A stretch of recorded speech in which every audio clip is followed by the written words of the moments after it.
This is the guy to Georgia Outdoors, and in this video we're going to be setting up the TideWe See Through ground blind for turkey hunting, which is still about a month away. But I spent a full deer season hunting out of this blind. I've made several videos on it, and these things are kind of polarizing. Some people love them, some people hate them, and I have, after a year of hunting, I've noticed some things I really love and some things that are some glaring problems with it.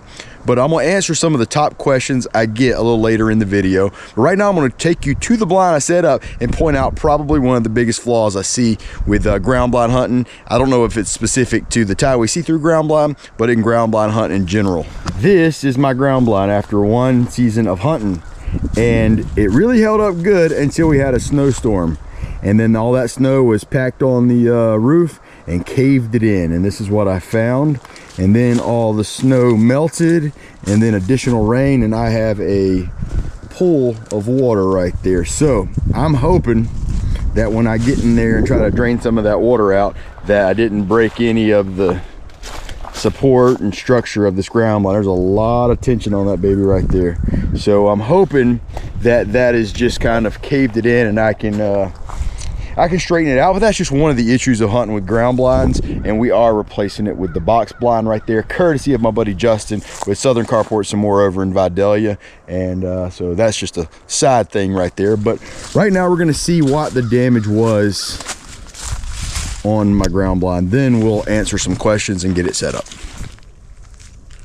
We're going to start by seeing if we can get some of this water out of here without causing any more damage to the ground blind itself, and that is quite a bit of water there. Look at that, already back up.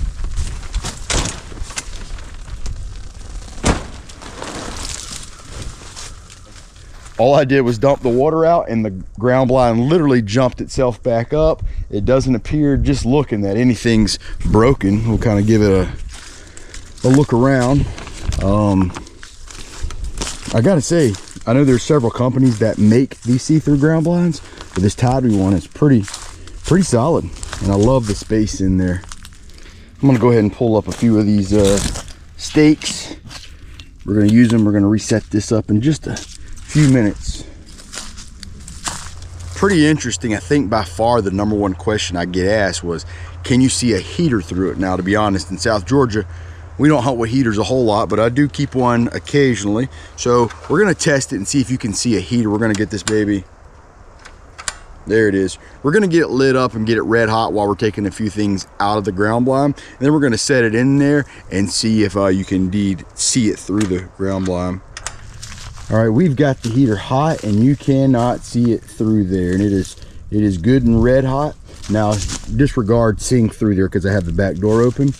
But you cannot see through that blind. So you got our heater down there and you can't see it. So I would definitely feel confident in saying you cannot see a glowing red heater through this thing. Maybe if it was really dark you might, but not here during the broad daylight. Probably the single best feature of a ground blind is how fast you can take it down, especially by yourself. And that's it. And I would normally pack it in the bag, but since we're only going to move it about 200 yards, we're just going to set it in the back of the truck. Can't beat that at all. And I definitely wouldn't recommend putting it up wet. So right now we're going to take that blind we just took down and go to one of my food plots where I know that I've seen a lot of turkeys in the past, and go ahead and get it set up. We're still a month out, and we're gonna get it set up, and I'm gonna provide you a few answers to some questions that people ask me all the time about these ground blinds. My turkey hunting goals for the 2025 season are to kill 2 birds, one with the my new 410 that I just got. It's got a red dot O sight on there, nice little setup. Never kill one with it, so I want to kill one with my 410. And then sorry about that. And then I also want to kill one with my bow out of this ground blind. And I'm probably going to be doing strictly just private hunting here on my own farm, no public land hunting. So those are my goals for the year. What are your goals? Are they to kill one with a bow or kill one on public land? Maybe your first bird, I don't know. But leave a comment below, and I like to set them out loud. That way you kind of get it's a challenge for the season. So this year, 2 birds for me. We're out here at one of these little food plots where I see turkeys a lot while I'm deer hunting, so I know this is a good area.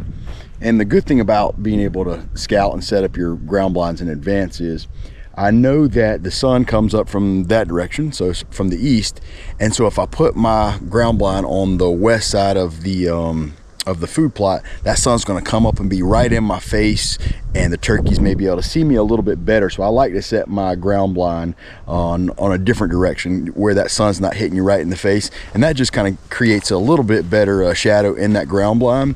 And also I know that these big trees behind me are where these birds like to roost, because as I'm deer hunting, I've seen them over there, and I'd love for them to pitch down right here in the middle of this food plot, come straight to me. So all that scouting you do during deer hunting season is kind of pays off right now.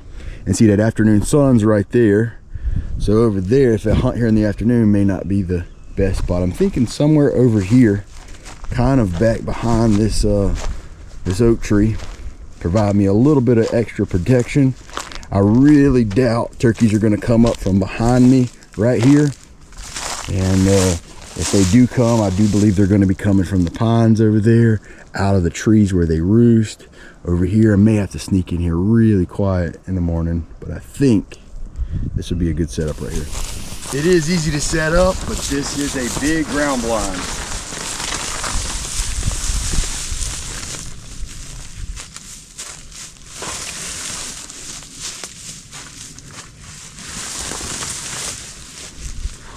I personally like to keep the bag that it comes in inside of the ground blind, because if I put this anywhere else, I'm going to lose it before it's time to put it up for the year. It doesn't take up much space, just throw it in the back of the blind.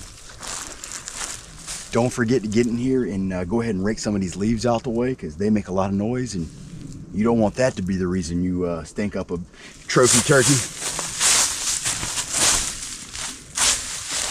I usually try to bring a rake to do this. I like this. This is what the view is from the inside. If you've never looked out of one of these before, it truly feels like you're out here in the open. And man, I can't wait to have a bird gobbling right there at about 10-15 yards from me. All right, this is what it looks like with me in here with it closed. And keep in mind, I can see all out, see everything perfectly, but you can see I'm moving around in here. I don't know if you can see me. We do have a little crack right there. But these are pretty sweet blinds. Really impressed with them. All right, I'm going to answer some of the questions that I get about these ground blinds in this year. Number one was really more of a comment. It was about the zipper. And yes, it is a little bit loud. We'll give it a test right here. It is loud. And I haven't really found out a way to make it much quieter, even if you go slow. But to me, that's just the price you pay. I would just get in here a little bit earlier, and they even got those little clips that don't, shut it quite as tight as the zipper, but it would be good enough. So yeah, that is a maybe a flaw here. At dark and low light, it does get hard to see out of here. And I let my buddy hunt here, and he kind of said the same thing. He'd never hunt one before. And as you move back and forth, it kind of makes you just a little bit dizzy, almost kind of like seasick. So the best thing to do is just kind of focus somewhere instead of be doing your head a lot like this. And in low light, it's also hard to see out. So you kind of use it like a traditional blind at that point. We also already answered one of the questions about the heater. Can you see through? And in my opinion, the answer is no.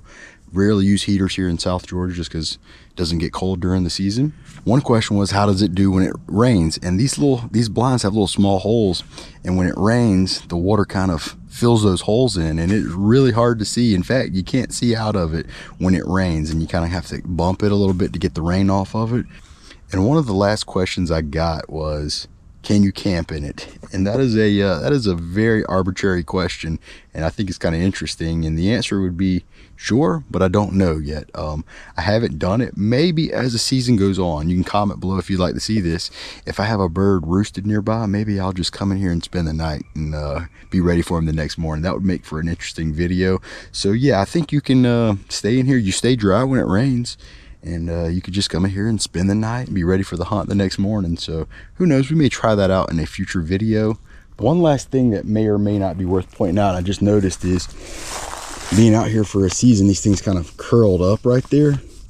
And because of that, it's not quite closing all the way. I'm trying to stretch it, and maybe with the summertime, it'll warm up a little bit. But I don't know if that's probably not going to be a big problem, but it's curled up a little bit and kind of leaving little bit of a crack in between. So once again, not a huge problem, but I did leave it up all the way from, I'd say, September to here we are in February. After turkey season, I will get it out because summertime plays havoc on these ground blinds, and they'll dry rot and rip. So we will be getting out of here after turkey season, but it has been up all season prior to that. But man, that looks good. Probably gonna cut a few limbs and stack right here in the front just to make it feel a little bit better, but I think we're gonna be all right. One last thing I like to look for while I'm here is, where is my ideal decoy location? And you better not put your decoys in a place that's going to get you busted and too far away for you to shoot. And this right here, we got this road, so if I put my decoys right here, the turkeys can see them from a long ways away up that road, all through those planted pines. They can see them down that road. If by some chance they're roosted in any of these trees, they'll be able to see my decoys, likewise any of those. So go ahead and have your place picked out, because one less thing you have to worry about when you're trying to get on a hot bird. Hope you enjoyed this video. It's been one full season in this ground blind, and it's been kind of a love-hate relationship at times, but I think I'm beyond the learning curve a little bit and really enjoy hunting out of it. I was able to shoot a deer with the bow out of it, and hopefully we'll get a turkey out of it in just a month or so. But like I said, always hit that subscribe button. Really helps content out like this. Until the next one, this has been the unofficial, no doubt incomplete guide to Georgia Outdoors.